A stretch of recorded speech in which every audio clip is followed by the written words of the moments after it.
Back to coverage here at GP Hartford. I'm Marshall Sutcliffe. I'm in the booth with Melissa DeTora, and we are all set for Pat Cox versus Steven Snelson. It looks like they are ready to go.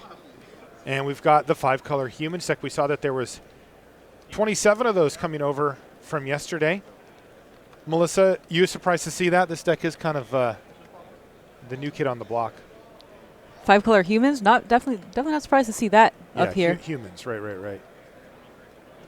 And there is a Grixis Death Shadow. That certainly was one of the best decks in Modern up until recently, though it seems to have fallen off a bit. Yeah. Humans gained a lot with Ixalan. That's probably why we're seeing so much of it now. It gained another 5-color land in unclaimed territory and a disruption spell in Kitesail Freebooter. So since Ixalan was released, we've seen this strategy rise to tier 1, really.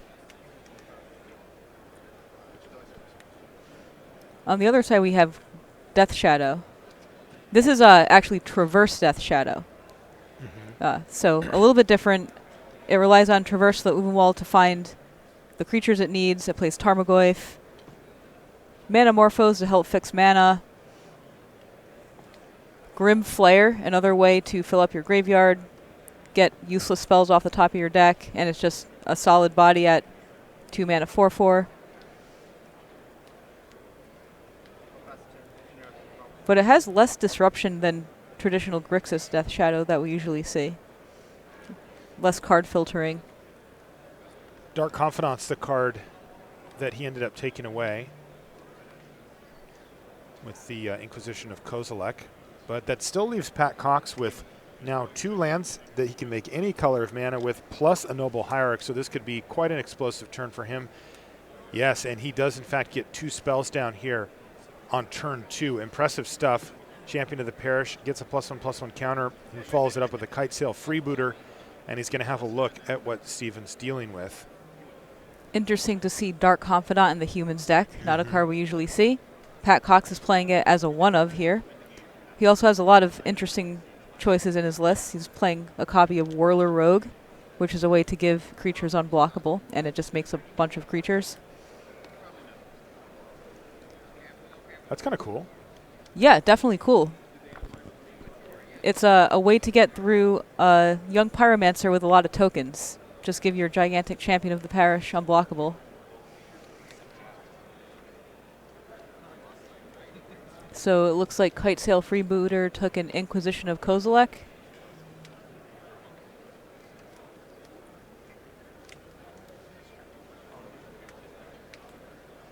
Mistress Bauble, let me take a look at that top card of your deck. How do you feel when your opponent picks up the top card of your deck just like that? I hate it. So you must hate Gonti.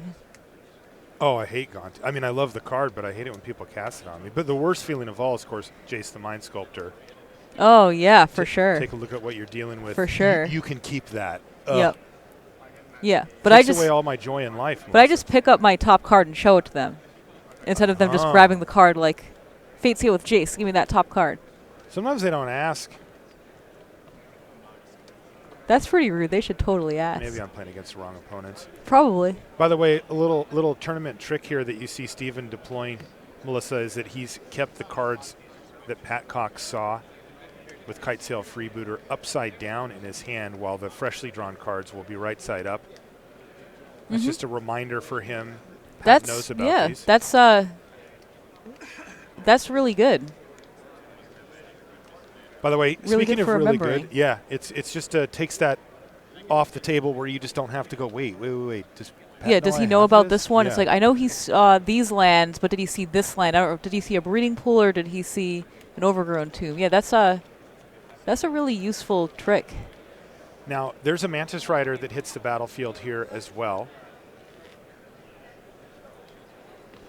Yeah, Mantis Rider is a huge threat. Although, did the Freebooter not get in the red zone there? Oh, he wanted to just get the extra damage from the Exalted, so it's the same amount of damage. Yeah, same amount of damage. So it can sit back, though. Unlikely to block here. Facing ye old Tarmogoyf. And there is Thoughtseize now from Steven. Ooh, boy. Well, he's going to see some fireworks here. Take one of these things away. He's Both going of to these take cards the Thalia's are Lieutenant, really strong, though. which represents more power and toughness than the image, but the image copy in Mantis Rider is nasty. Thalia's Lieutenant is also huge here. It's going to put a counter on everything, making the Mantis Rider swing in for 5.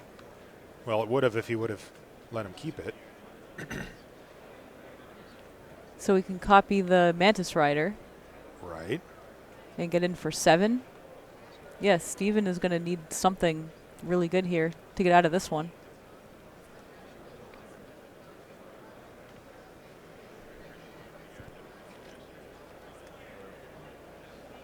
Make blue mana.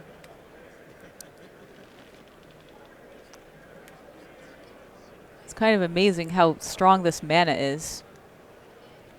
Yeah, leaning on the Noble Hierarch a bit there, as he named human with his other 2 lands. Right. And the image is an illusion, but the Hierarch does open that up for him. And bang, takes 7. You're down to 4, and I've got lethal. Pat Cox sitting at a cool 20 life. The mana base from the human's deck does not hurt you either. It's another kind of hidden bonus of these type of lists.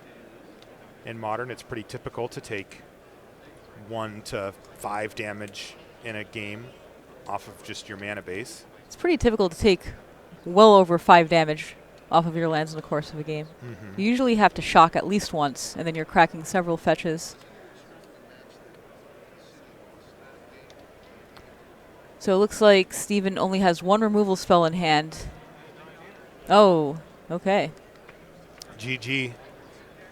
That was not a particularly close game. Big smile from Pat Cox. He's 10-1. Same thing with Steven. Yeah, But that was a game huge went beating. Just how he won. Yeah, the writing was kind of on the wall when Steven went for that Thoughtseize. He loses 2 life, and he sees a hand that has 2 fantastic threats in it. Yeah, the human deck has a lot of redundancy. All of its threats are just pretty good on their own, so discard spells are not very effective against them. But what's really effective against them is 1 mana removal. So I would expect Steven to board in more copies of Fatal Push. Let's see what else he's working with here. Not a lot in the way of spot removal. He has Kozilek's Return, but that card is not very good against humans because they can just play bigger creatures, doesn't kill the important cards in the deck, and Champion of the Parish can get larger than 2 toughness pretty easily.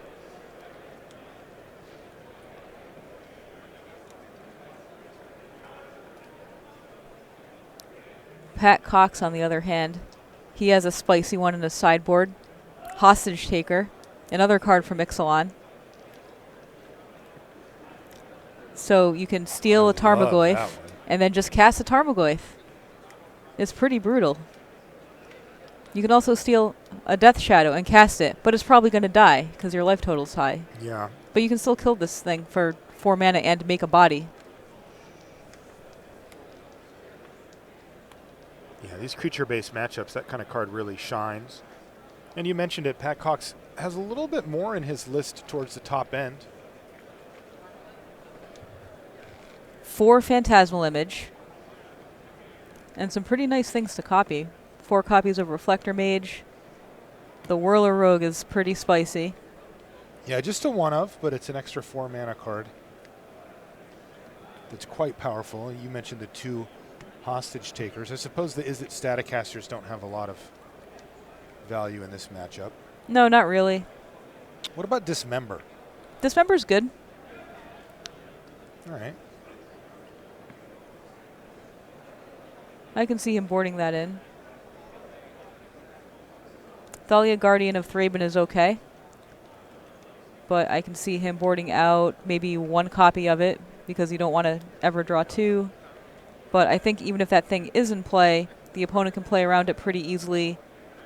But the opponent usually doesn't want to target that with removal. It usually wants to target something that's going to kill them, like Mantis Rider.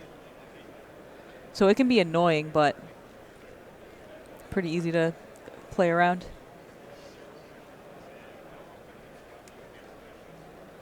Steven's ready to go over here. Pat Cox is still shuffling away. One card we saw yesterday that was really important in the Traverse decks, well, not the Traverse decks, sorry, the Grixis Death Shadow decks, was Stubborn Denial. We saw that yesterday on camera, how it just... That was a beating. Yeah, it won the entire game.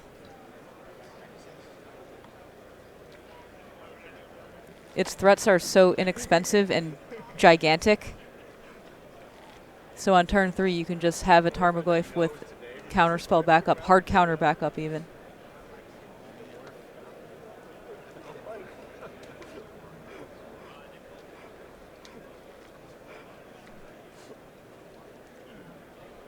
Auriok Champion is another spicy sideboard card out of Pat Cox. It's so good against Jund.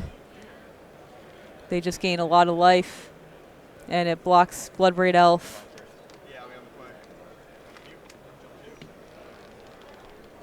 All right, looks like players just about ready to begin game number 2 here in MTG Red Zone round number 12. We've got a few more rounds to go before we make it to the top 8. We are cruising our way to the finish. Of course, we're going to be playing 15 total rounds of Swiss play, so this one plus 3 more after that, and then we're going to cut to our top 8. We're bringing you that today. Taking a look at the day 2 metagame breakdown again. Humans and Affinity are the top 2 decks with a total of 60 copies between them. Aggression really kind of ruling the day here in Hartford, Melissa. Yeah, I'm not surprised to see Affinity in the top tables, but it was really interesting that we didn't really see it at the last Modern GP at the top tables. And it also didn't top 8 the Pro Tour, I don't think. It's a deck that has highs and lows. Sometimes it's really good to play, and other times people are just packing lots of Ancient Grudges and Graveyard Hate, and it's just a terrible choice.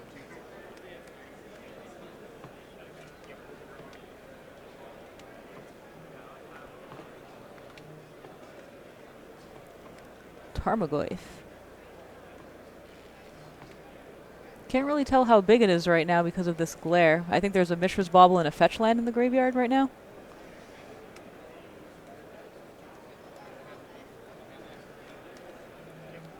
Good start with an Ether Vial from Pat Cox, though he just pays mana for the Champion of the Parish, though of course doesn't preclude him from still using the Ether Vial on Steven's turn. Does he have a Noble Hierarch? We might find out right now. No, we won't find out because there's a Traverse instead of a discard spell.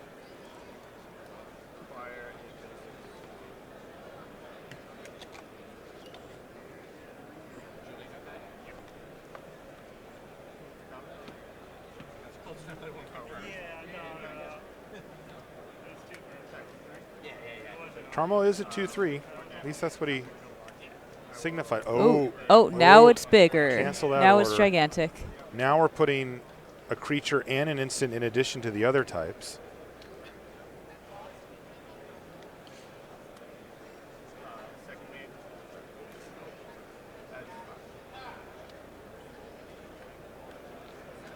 Well, there's a clock. Wow. Tarmogoyf has been a clock. Oh, boy.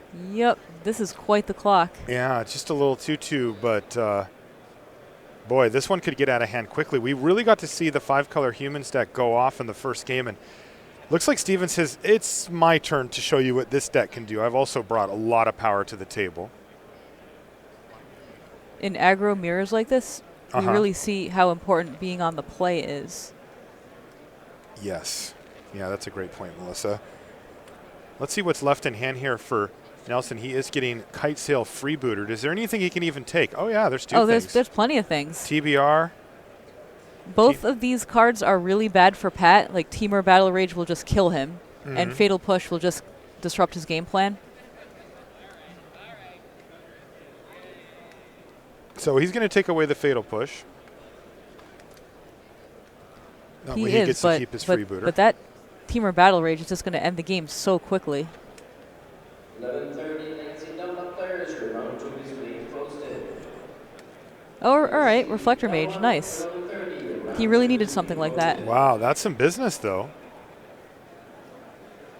Steven really looking to try to plummet his life total this turn if possible. Yeah, it doesn't look like he can, though. No.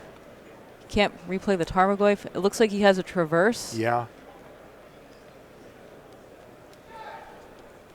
Let's see what he can find with it besides the obvious Death Shadow and Tarmogoyf. Oh, he can find a Street Wraith. And he could cycle it to lose more life. Yeah, he could also just get a fetch land. But will he crack the fetch land before damage and continue shuffling his deck? We'll find out. That's more after this. Yeah. It's funny being in the booth with you, Melissa. You're a ruthlessly efficient, like, handler of Magic cards. Like, I can tell, you're like, oh, I mean, you wouldn't. It's pretty obvious that Steven wants to crack his fetch land, right? Yeah. So why shuffle twice? Yes, both players had to shuffle the deck. Can't argue with And both players are probably going to have to shuffle again. And that's minutes off the clock. Yeah. That could really matter. Looks like Stevens decided not to crack the fetch. I guess he was worried about some type of crack back with something like Athalia's Lieutenant or something along those lines. Pat's going to tick up Ether Vial to 3.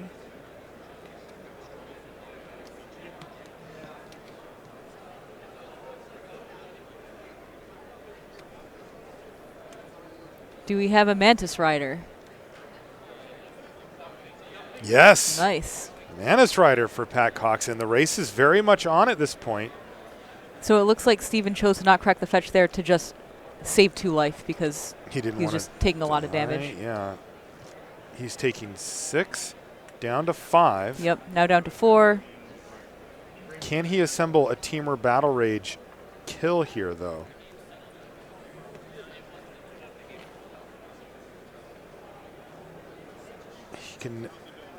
He would have to get through something from an Ether Vial, perhaps.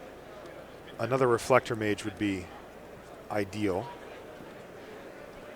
Yeah, I think Steven can actually win with the Teamer Battle Rage, but if Pat Cox has Reflector Mage, obviously that would be game. So, but regardless, he has to go for it because he's dead on the crackback anyway. Yeah, he's just dead in the air.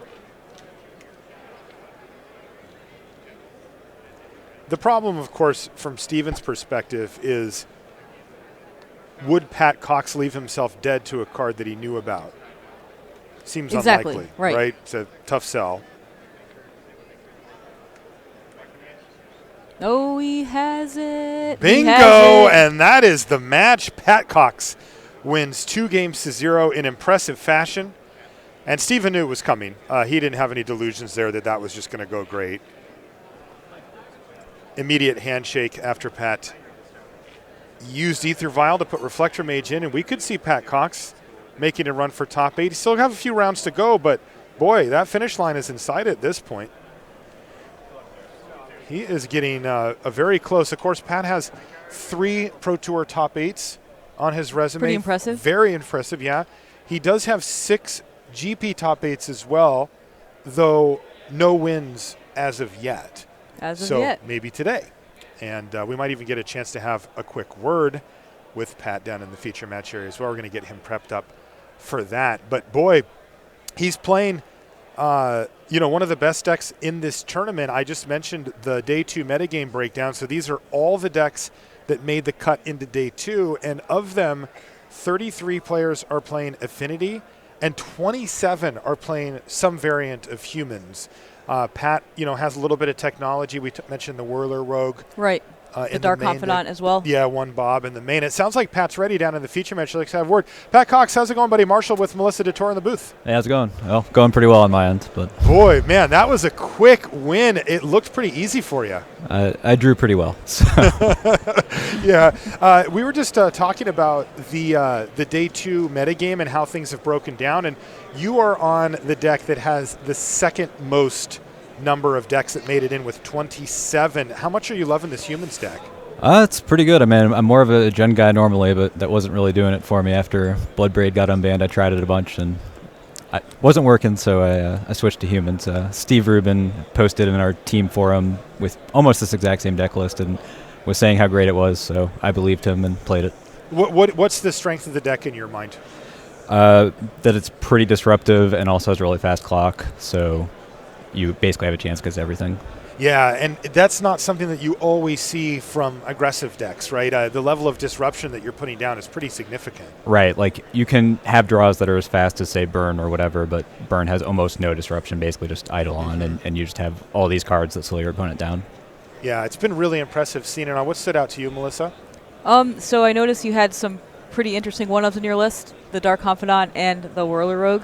How have those cards been working out for you? I haven't actually drawn that many cards off Bob, though it is pretty good. Like, you can stack it so the Aether Vials, like, resolve second, so you can see what you get off the Bob and then know if you should plus it. And just generally, like, it's probably better than the fourth Thalia because, you know, if you draw multiple Thalias, they're just stuck in your hands. I'm not even really sure of the Whirler Rogue. Steve was pretty high on it, and I believed him. It's been fine.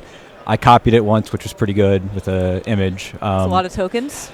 Like, yeah, the unblockable thing hasn't really come up. It's more just like a reasonable card to main deck. It's like a top-end grindy type card. You know, it's reasonable against decks like Affinity where you can block their small flyers with your own small flyers. And I also get to use my Pat Cox Thopter tokens as part of what I'm playing. Sweet. the true technology comes out here. Pat, what's your mentality as far as keeping your eye on a top 8 finish here? I mean, we're getting down the stretch, but we're not quite there. Does your mentality change at this point? No, not really. I mean, honestly, I'm not queued for the first Pro Tour right now. It's my first one I'm not queued for since 2010. So I'm. Oh boy. You know, I would lock in going 2-1 and getting 9th right now. Like, I really just care about getting the X2. I'd obviously love to win the tournament or whatever, but I'm mostly focused on trying to go X2 and qualify for Richmond. Okay, well, thanks for taking the time to chat with us. We'll be keeping an eye on you the rest of the way, and good luck. Thanks. Oof. Not cute for the PT. This is, again, Pat Cox is no joke. He has 3 Pro Tour top 8s on his resume. You know, he's tested with some of the best teams in the business. And to have fallen off, not have that qualification, you can tell he's feeling a little pressure from that. Melissa. Oh, the card of the match. All right. That's right. You read my mind. Yeah, okay. So I have to go with Reflector Mage. We saw it just, like, totally slow down the Grixis Shadow player, and it actually won the game. Yeah, it enabled Pat Cox to make that last attack that set up lethal, even though he knew he was facing lethal on the crackback, because Aether Vial plus Reflector Mage said, no, I'm not going to lose the Team or Battle Rage, thank you very much. And boy, this card in these creature matchups is nasty. Yeah, you don't need so that much brutal time. In Modern. It, like, bouncing a creature and then making them not play it again. In Modern, you have so many fewer turns than in Standard. So just having that extra turn where you can't play the creature matters so much. Yeah, I mean, I think that there's a reasonable case to be made that in many matchups it just says kill target creature and you can't play another one, right? It just gets rid of the card. You just don't have the time to play it. For what ends up being the rest of the game. All right, we're going to take a short commercial break. When we come back, we'll have Time Walk here from Hartford. Don't go anywhere.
back to the booth here at GP Hartford. We're in MTG Red Zone.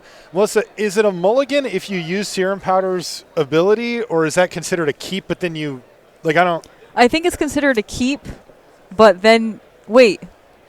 Oh my God, I'm so confused now. I don't know either, but I'm definitely exiling those two guys and doing that whole thing. Yeah, I think technically you kept the hand, right? But then you're allowed to mulligan it for free. Yes. What a bizarre card. That was pretty cool. Okay, let's take a look, by the way. We have a few minutes, because that match went really quickly, to look at our cards of the match as we've picked thus far. So take a look. And this is, of course, each round. We had our expert. In our case, that's you, Melissa. And then we have JVL here as well. And they picked the card that they thought was the card of the match for each one. And this is our snapshot of the tournament so far. Two hollow ones. So this tells me a few things. The first thing that jumps out to me is Humans is a really strong deck. Looks like the deck to beat right now, because there are 4 Humans cards here. 2 hollow ones. Yeah, that deck just throws hollow ones into play on turn 1. What if this was a draft? Oh, a draft. Pack? Yeah, this is a standard or a modern cube, let's say. So we're drafting modern. Okay. Yeah, what do you like? Okay. Well, I wouldn't take Mantis Rider taking. because it's 3 colors. I know what I'm taking. I'm all over it. Oh, I'm taking Primetime. Me too. Yeah. Ship the Primetime this direction. Now, what would be the worst pick? Leyline? It's really interesting. Daybreak Coronet? Yeah, Daybreak Coronet for sure. Leyline is just, it's a sideboard card. Sideboard cards are usually just the most important cards in Modern. It's like how you swing matchups in your favor. It's a really important card. It's really the only sideboard card on this list. Everything else is just a staple of the deck it's in. See a lot of the top decks represented here, by the way. Hollow One is in 3rd place for the Day 2 metagame breakdown, with 21 players still playing Hollow One. Humans, as I mentioned before, is number 2, and you see that's popped up a few times. There's Athalia, there's Athalia's Lieutenant, and now a Reflector Mage as well. Even Boggles with that Daybreak Coronet and the Glade Cover Scout, you see. 2 Boggles, yep. Yeah, there are 12 copies of Boggles into Day 2, so right up there as well. Poor Storm. Yeah, we got that one Past in Flames. It's looking pretty sad. Well, I will tell you, Storm did make it into Day 2 with a reasonable number. There's 8 copies of Storm. Okay. So not a ton, but there's a few. And as you can see, we're going to be picking these for the rest of the tournament. It kind of gives us a fun snapshot on some of the things that we saw. The card that stands out, of course, the most to me is actually Leyline of the Void. Remember what a wrecking ball that was when we picked it? Yeah, and we saw this card multiple times throughout the day, and it just we saw it wreck multiple different decks, destroyed Mardu Pyromancer and Hollow One, I believe, and also just like really strong against decks like more fringe decks like Dredge. Maybe that deck's not fringe, but it's fringe-ish. Let me see if any. I'll tell you how fringe it is. It is fringe. It did not make it onto the upper list. There's 118 other decks, and it's one of those. I'm assuming somebody made Day 2 with Dredge. And there are plenty of fringe decks that abuse the graveyard, like Living End and Goryo's Vengeance. I mean, I can tell you all about those decks because my one time that I played on Modern Super League, I played this crazy As Foretold Goryo's Vengeance deck with Living End. And geez, you went deep. Well, I didn't actually build the deck, but I did play it. Michael Majors built the deck. He didn't think it was good, but I played it anyway. How did it go? So I played a couple matches on Magic Online, and basically I would win game 1, and then game 2 they would play a Leyline of the Void, and I would just die because I just had no game. I had no plan B. I would just cannon. lose. I would be like, oh, concede. Yeah. Oh, that's a good card. And turn 0 concession. All right. It sounds like our time walk match is ready. Why don't we head down to that? Okay. So this might be a very quick one. We've got Colton Abrams playing Julian de los Santos. And we've got Jeskai control. By the way, that's a second copy of that we've seen at the top tables. Yeah. Late. Blue Moon is a deck we I love barely this deck. see anymore. It was pretty popular a few years ago. It was. Remember when Li Shiqian made the top 8 of the Pro Tour with it, kind of put it on the map.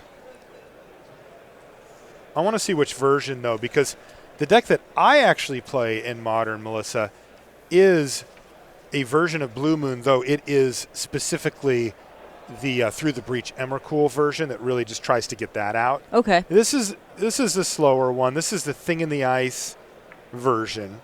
I've also seen versions that play Kiki Jiki Pestermite. Really, just trying to do it the hard way, huh? Yeah, just control the board and then accidentally win. Yeah, this one's a much more controlling version with 4 Snapcasters, 4 Thing in the Ice, 3 copies of the big boy himself, Jace the Mind Sculptor. And then Blood Moon Cryptic Command, interesting, Disrupting Shoal times 3. And then it has Remand Serum Visions, Opt, 4 Bolts, 2 Electrolyze, and a Logic Knot, and a bunch of lands. So very much a blue-red control deck in the hands of Colton Abrams. And this is going to be a control mirror of sorts, different type of deck on the other side of the battlefield, but both players looking to go for the long game. Interesting to note here from Julian as well, seems to know exactly what's going on as he's searched up a pair of basic lands already. Another interesting thing to note what you said about Disrupting Shoal, how it's in the deck. So this card is just a great play after you resolve a Jace, because you're usually tapped out, and you've just drawn 3 new cards. So it's like your Force of Will in Modern, right? Sometimes you just need a Force of Will to protect your Jace, and this is a good way to do it.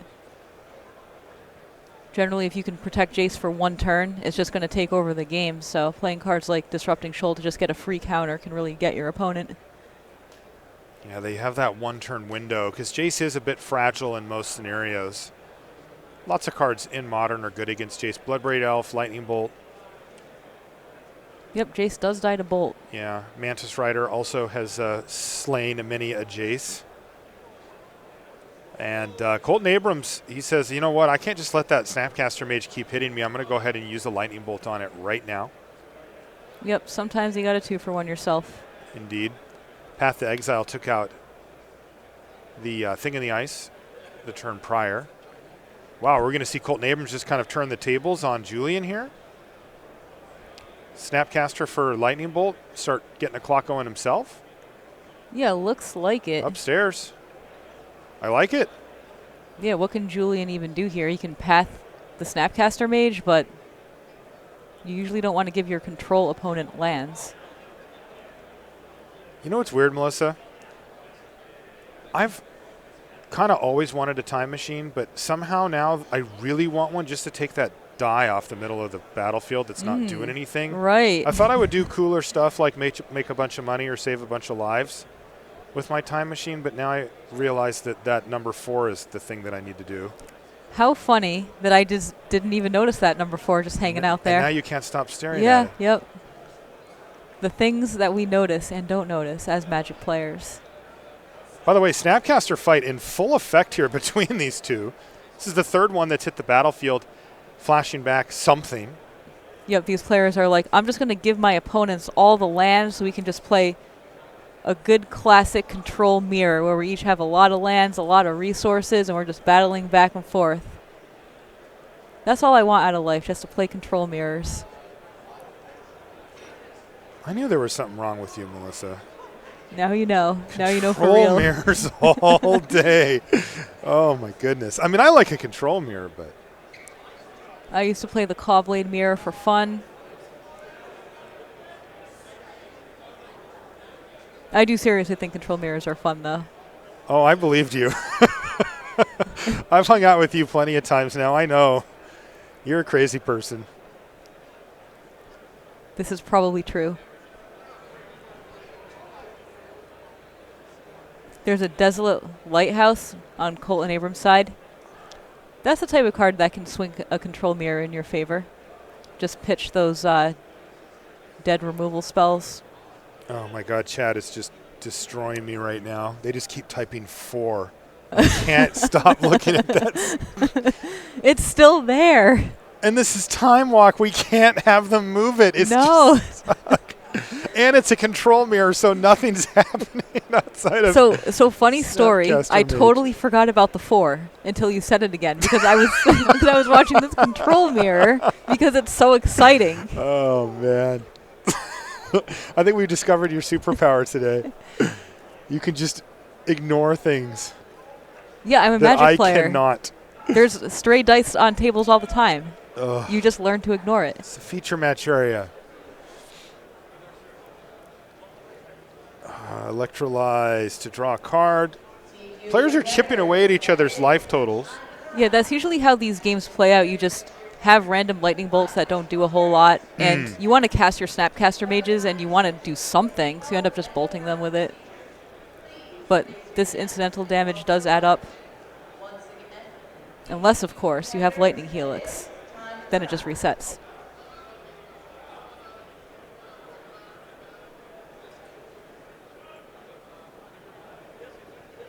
It's not going to leave, is it, Melissa? The 4, no, that's... All I right. forgot about it again. I'm trying to accept my reality right now.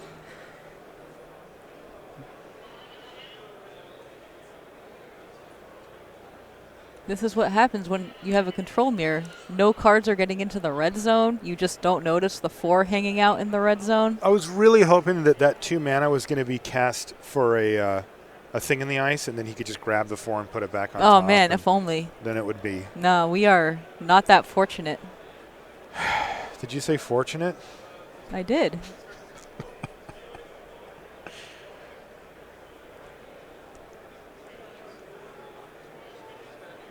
Once again, though, the Snapcaster fights, wow. You know, it's interesting. Julian must have played this matchup quite a bit because normally using a Path to Exile on a Snapcaster mage makes you very sad, right? You're putting your control opponent up a land and you're taking out a relatively minor threat. But both of them have very aggressively fought to keep creature advantage, even if it's only 1 creature versus 0, including using cards like Path. Yeah, it's also interesting because Julian knows that Colton plays Thing in the Ice. Yeah, and which that's Bolt a does way not. better target for Path. I mean, do you know how much toughness Thing in the Ice has? Yes, it has more than 3. Has exactly 1 more than 3. It has the worst. Players in the noon sealed double up. Your pairings are now being posted.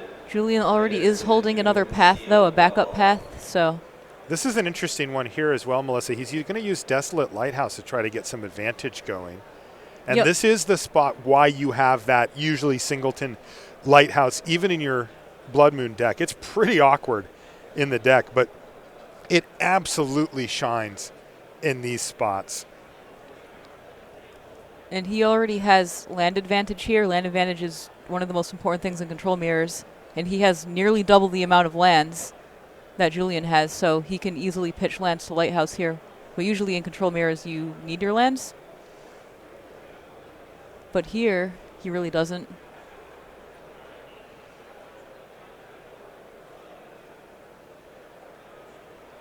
Bolt the face. I think he bolted the face. I kind of got that vibe too. The point was upwards Yes. rather than at the Snapcaster. Yeah. Maybe he's thinking that this colonnade might kill him and he has to just win quickly.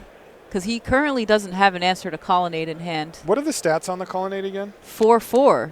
You know what that means, right? Interesting, a 4/4. Doesn't die to bolt.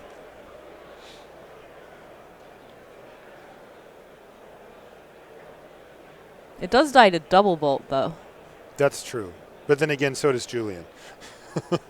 Yes.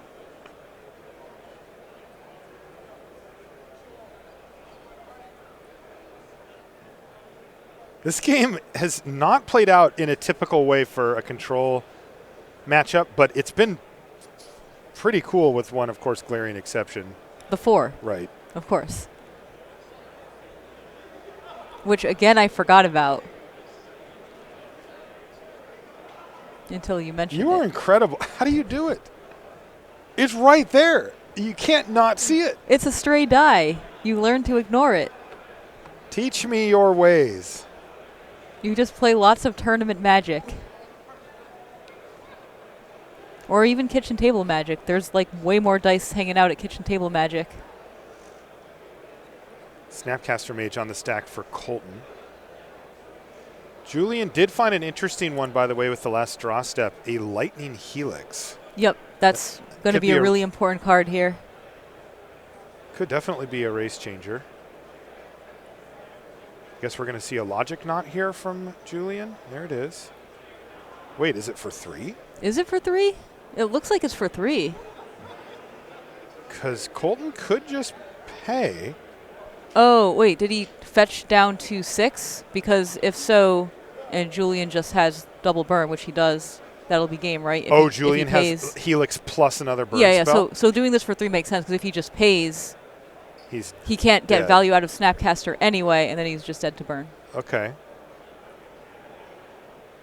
If you did it for 4, Colton would be like, all right, yeah, that resolves. I have mana untapped to counter your other stuff. Also, he would tilt me if he did it for 4. Remand the logic knot. Still, with only 1 mana up, Julian may just figure the way is clear. It's unlikely that Colton has cards like Dispel. Could have a Spell Snare, but there it is. Lightning Helix to the face. Yeah, and bolt. And bolt and you. That's it. And that's going to be game number 1. Going to Julian de los Santos. And yes, it's gone. The I can 4 is breathe. gone. I can But you know breathe. what's still there? What? The Phyrexian mana poison counter thing? Yeah. Those are on the graphic. They just never go away? They haven't all weekend. There's Sting in the ice. Oh, no. There's Sting in the ice for Colton. That 4 might be back. It's okay. It can be on the Thing in the ice. That's where it's supposed to be. Yeah, but when the thing in the ice dies, he just moves the 4. I'm not in the thinking middle of the about table, that right now, right? Melissa. We're staying positive.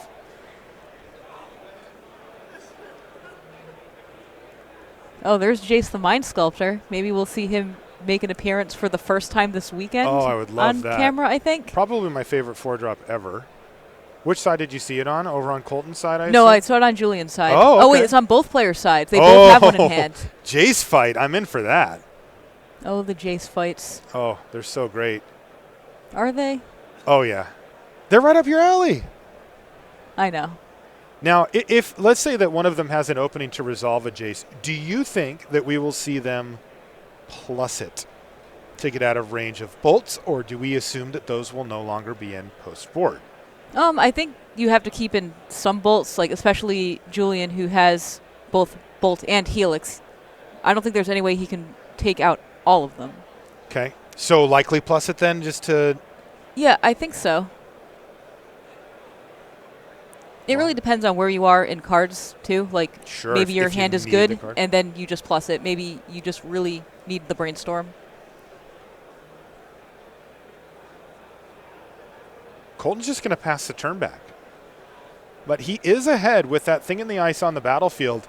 He's the one who's threatening some pretty serious business. Now, unfortunately for him, he is playing against a deck that runs Path to Exile, and that means that even a 7-8 isn't going to be able to get the job done in all scenarios. Some decks are pretty cold to Thing in the Ice, but Julian's is not one of them. Still, you got to make him have it. And here we go. Search for Santos going to go on the battlefield, or go on the stack, I should say. Let's see if Colton gives that the A+, okay, you got it, or if he's going to counter it. Looks like no. Oh, This maybe is I'm such wrong. a sweet Modern card.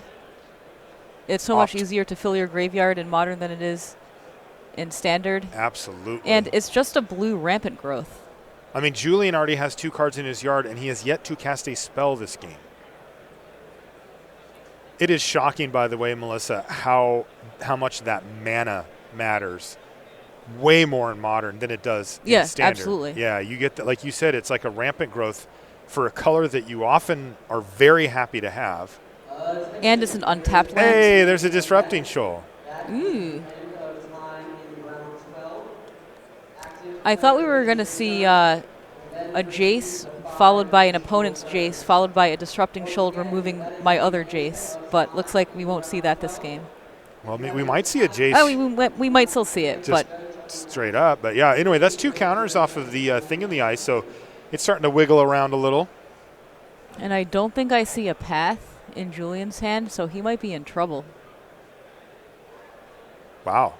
Yeah, if he doesn't have access to Path to Exile this game, I mean, that is a very quick clock from the Thing in the Ice. There's land number 4 for Colton. It looks like a Cryptic command was drawn. Okay, that'll help a lot. If you can return the Awoken Horror back to hand, well, that sets the Thing in the Ice back on 4 counters. If it resolves on the way back down, it's a major setback. But Colton obviously has tools as well that he can fight cards like Cryptic Command, because Cryptic at 4 mana can get a little clunky in these type of matchups, and Julian may not want to run it out there too aggressively if he can help it. Yeah, it definitely feels bad to Cryptic Command, say, a Snapcaster Mage when you know your opponent is playing Jace. Speaking of, Yeah, exactly. We might see this you here. just said it, Melissa. Yeah, because this taps him out. And then he just windmills Jace, and you're right, and super you far have behind. to just think, does my opponent have anything to punish me if I tap out on my own turn? And in this case, yes, he has Jace. But he figures, I can get a nice little chunk of value here by returning. No. Yeah, like this has got to feel bad, right? Colton, no. Because now you can Jace and brainstorm yes! and He picked up the dice. We did it. Nice. and get rid of the thing in the ice, which might be really hard to transform at this point. Wow, that is a beating, though. Now Julian really is going to need, well, actually, now that I look, he's going to need a red mana source and a Helix or a Bolt or something to kill Jace. Or Oh, he has a Bolt. Oh, and he has the red mana source, too. Oh, and also has a and he land has drop. a Colonnade. Yeah, he needed a land for that, Yep. too. But he had that. So he's just going to maintain all the spells in his hand and use Jace. And I have to say, that feels like a swing back in Julian's direction. To be able to get Jace the Mind Sculptor off the battlefield for no cards spent is pretty good. Oh, yeah. Julian is definitely has to be feeling good about that. On the other hand, Colton has to be feeling good about shuffling away 2 useless cards. Yeah. I mean, he clearly got some bit of advantage from it.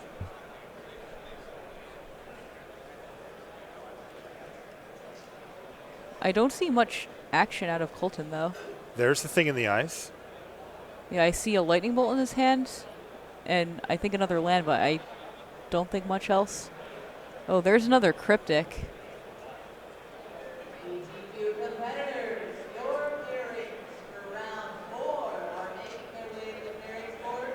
A Jace and a Cryptic in hand out of Julian. He has to be feeling good about that.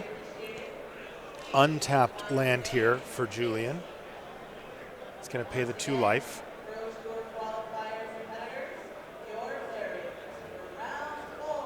And he's going to go for his own copy of Jace the Mind Sculptor and really ask an important question from Colton. Do you have an answer? The answer is Remand, yes, okay. I've got a remand. Logic not, though. I think that Colton's last card is Lightning Bolt, which poses an interesting question to Julian. Last time, Colton had the opportunity to plus his Jace to get it out of range of burn spells and even a hit from a Colonnade, chose not to, and kind of paid the price. We'll see if Julian does the same.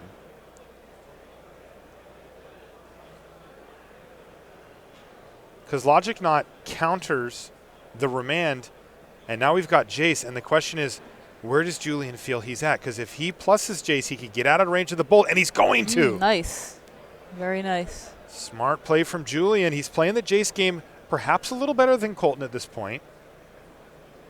Yeah. And you mentioned it, if you get to untap with Jace, the thing runs away with the game very quickly.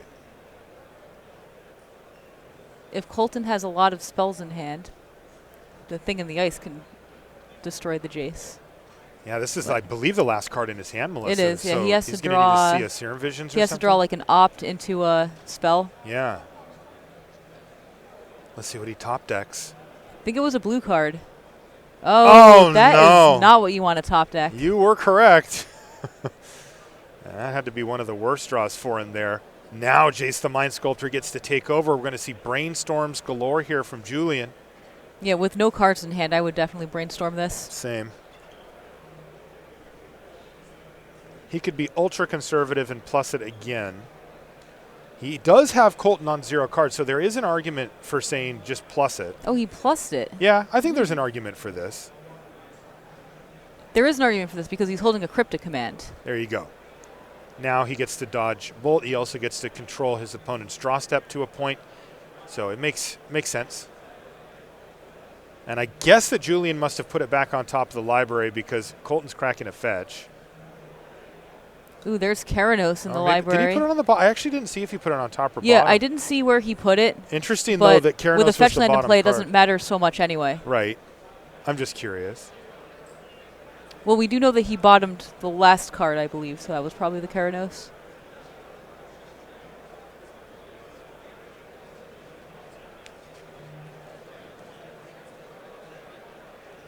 All right, Colton needs a big draw here. Yeah, it looks like the chat says that he put it on the bottom, which would mean that he put Keranos on the bottom of his library, which would make perfect sense. That makes a lot of sense. Yeah, Keranos is a pain, to say the least. And here we go. Brainstorm from Jace the Mind Sculptor. This is what Jace Brainstorm was into made to 3 do. blue cards. Perfect. Brainstorm into the match. Probably. Right? I mean, look how far Colton is behind. Now, Thing in the Ice can dig you back from being in a bit of a hole on board, but Thing in the Ice is not going to stop Julian from filling up his hand and just having a whole lot of stuff at his disposal. There's Opt, Trigger. Yeah, this is exactly what Colton needs, but I still don't think it's good enough due to the Cryptic Command in Julian's hand. Julian on, wants let to me see read if this Jace actually first. gets returned to his hand as well. I'm assuming that that's what he was checking on. Or checking to see if the other Thing in the Ice gets bounced. Right. But it doesn't because it bounces non-horror creatures. That is correct. And on both sides of Thing in the Ice, it is a horror. On one side, it's a Kraken as well. Oh, nice. A Kraken. Yeah. Kraken that fetch land. Yeah, also worth noting that Awoken Horror bounces all non-horror creatures to its owner's hand. So no, Jace will stay on the battlefield.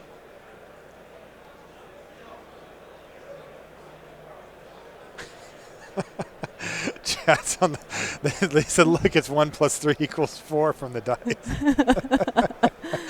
So there are they actually went deep. 2 different 4s. There's the 4 on Jace Yes. and the 1 + 3. Yeah, I need to. You're in trouble. I need a break, yeah.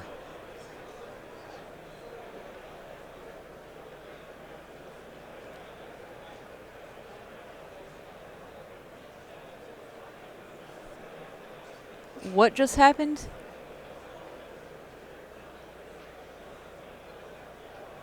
I was so focused on the 4 that I am just not totally sure what happened. All right, so this is the He's exiling cards.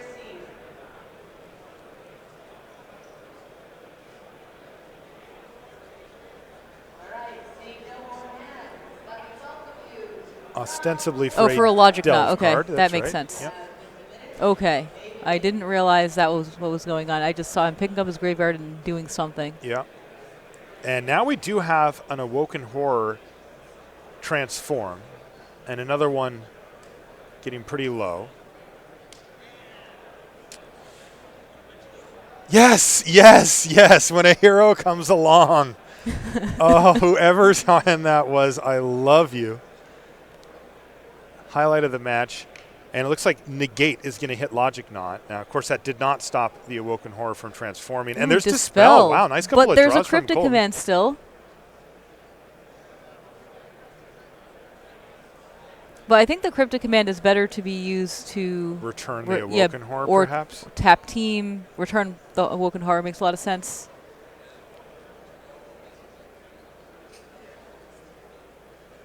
Interesting. Wait, oh, okay, and then the Vanillion Click can chump block. Is that the deal? Okay, that was all an end step. That's why. Okay. So Jace is still protected either way. Yeah, so Jace can bounce the Awoken Horror here. Oof. Yeah, Jace can do his thing. No, he's not going to, though. Jace is going to brainstorm.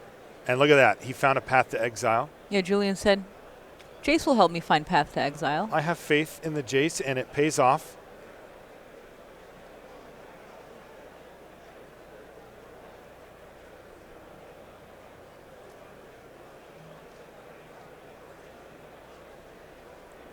A different island.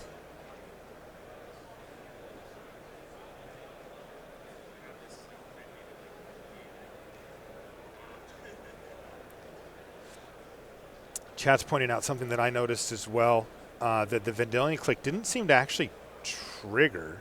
Well, I believe Colton had no cards in hand. And he targeted Colton anyway, just he liked his hand, so. Yeah, probably.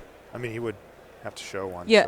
So. And like, Maybe he had Thing in the Ice in hand. I don't remember what the sequence of events was there, but he bounced up one of the Thing in the Ices, right? And he just didn't want to. And there's no reason to remove that card from his hand. Okay. That card's pretty bad here. This is one of those classic spots where it was likely verbally said down in the feature match, but since we can't hear them, we kind of have to guess. Players for 1:30 p.m. Modern. Your pairings will be posted in the next 2 minutes, so please join us at the blue gathering point. Thank you. Clock continues here with Vendilion Click, and it actually is quite quick. There's also Colonnades in play. Yeah. I wonder if this is just going to be done next turn. He's got Colton Abrams down to about nothing. And it feels like a good spot for Julian to fire up a Colonnade and ride to victory.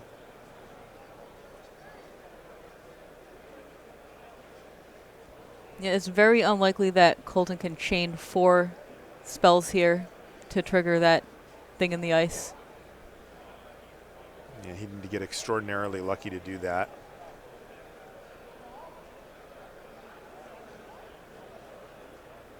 But Julian's going to play it safe, and I think that makes good sense. Brainstorm first to see what he gets. Perhaps a way to seal the deal. Card like Cryptic Command. There's also a Bolt now. Oh, and there's a Bolt as well? Yeah, so you could go activate Colonnade here, force you to deal with both creatures. If you can, Bolt you. He's going to keep it simpler than that and just attack for 3 and Lightning Bolt. But maybe get punished a little here. Nope, Snapcaster Mage for the Cryptic Command is going to be match to Julian de los Santos, who is now 11-1 with Jeskai control. I like it. I like what I'm seeing down there. You don't get a chance to see this deck at the top tables all that often. In fact, I'm going to bring this thing up for you right now. Let's see here. It has won a Pro Tour. That's true. That was a long time ago. Yeah, it was. But that is true. Let's see here. I've got the day 2 metagame. Wow. It's doing really well. There are 15 copies of Jeskai Control into day 2. Wow. That's actually quite a bit all told. All right, sounds like we've got another Time Walk match for you because we're still going here. Let's take a look at game number 1 between Kellen Pastore. He's playing against Andrew Cuneo. Ooh, Andrew's at 10-1. And there's Kellen. We saw him last round in the feature match area with the Bogs. Andrew Cuneo, known for playing blue-white win conditionless control. So I am surprised to see him playing a green deck today.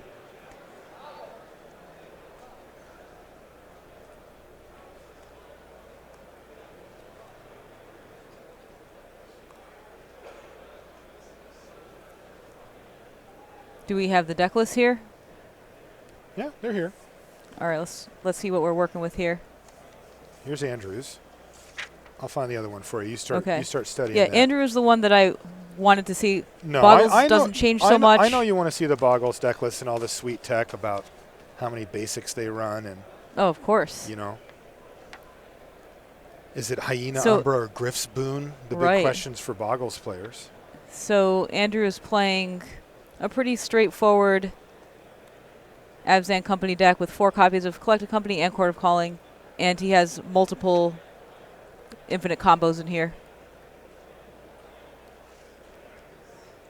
He has Viscera Seer, a card we haven't seen in a while, actually.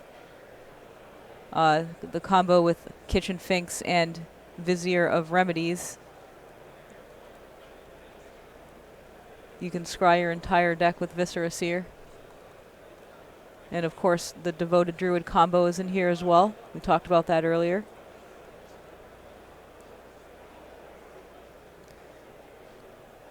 Unlike the Eldritch Evolution deck that we saw earlier, this deck doesn't really have a plan B.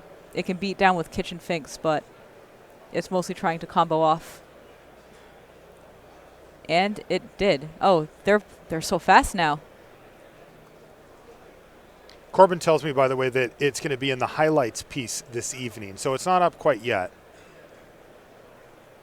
But it will be.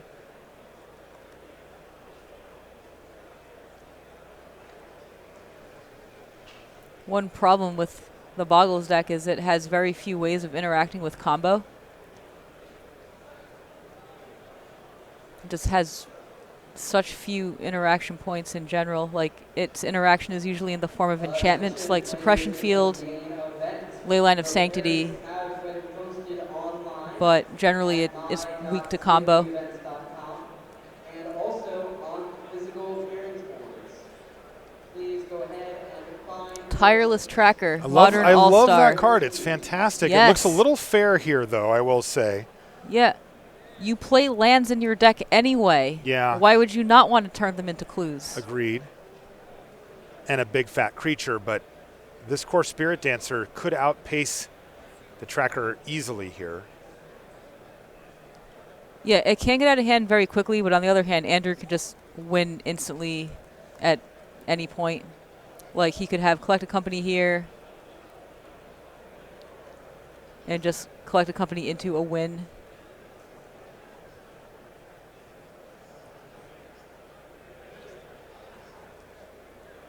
This core Spirit Dancer is huge, though. the feature matches for this round. I think it's 12 power, if I added that up correctly. Goodness sakes. So, oh, he's looking for a path? Yeah, desperately, I would say, and doesn't Did he find even one. have a path in his deck? I don't think he does. Well, And he didn't have the Collected Company. that would help explain why he didn't find it. Game 3 upon us here. Andrew Cuneo starts things off with Devoted Druid. That is one of the ways that this deck can just go over the top. From table 213, Andrew Cuneo versus Janine Pompara This match just started and it's already almost over. versus Mike Segrist. Would those players please report to the feature match area? Whoa. No turn 1 or 2 play That doesn't out of make the any Boggles sense player? at all. What's What is going on? Did he mulligan? Things are going so fast, I'm not even sure. For our other players, as always, I encourage you to hustle. Okay, a well-needed path to prevent Andrew Cuneo from getting infinite mana this turn with Devoted Druid and Vizier of Remedies. Maybe Kellen kept the hand because it was high on path and high on disruption. I think I saw also a Torpor Orb in his hand. Ooh, interesting. Yeah. Yeah, like I was saying. What do you think about this, though? Like, keeping such a reactive hand, does the Boggles deck have the tools to just sort of lock out Cuneo and then win later, or is it a timing thing that's going to actually come up? Well, I was saying earlier that Boggles has very few ways of interacting. It's usually in the form of permanents like Leyline, Suppression Field, in this case, Torpor Orb. Gadok Teague is another good one. But it's very weak to combo. I'm not sure I like keeping a hand with no action and just reactive spells in Boggles because you're just giving the opponent so much time. You're definitely giving up a lot of what makes Boggles appealing, which is a quick, resilient clock. Yes, definitely. Ooh, but this All is right, scary. yeah. 2 core Spirit Dancers. Kellen could untap and just go off Yep. if Andrew can't pressure him. And he might. Draw 2. So, Yep. so Andrew this- actually has the Vizier of Remedies and the Devoted Druid going here. But nothing to do with the mana right now. Right. Yeah, he's off from casting Collected Company and Court of Calling thanks to the Gadok Teague, so he just has to draw into his one of Duskwatch Recruiter or his 2 copy, one copy of Walking Ballista. Does he have any way to kill a Gadok Teague? It looks like he doesn't. Yeah, it looks like he doesn't. Awkward. I think Andrew's going to lose Yeah, this match. this is then. probably enough damage because double ethereal armor. I did not do the math, but that looks like 1,000,000 to me. I counted that at 1,000,000 as well, and that is in fact the match. Though I will note here, Andrew Cuneo still alive for top 8 with 2 losses on that. That is going to do it for our coverage here from MTG Red Zone. We will be back with more after these messages.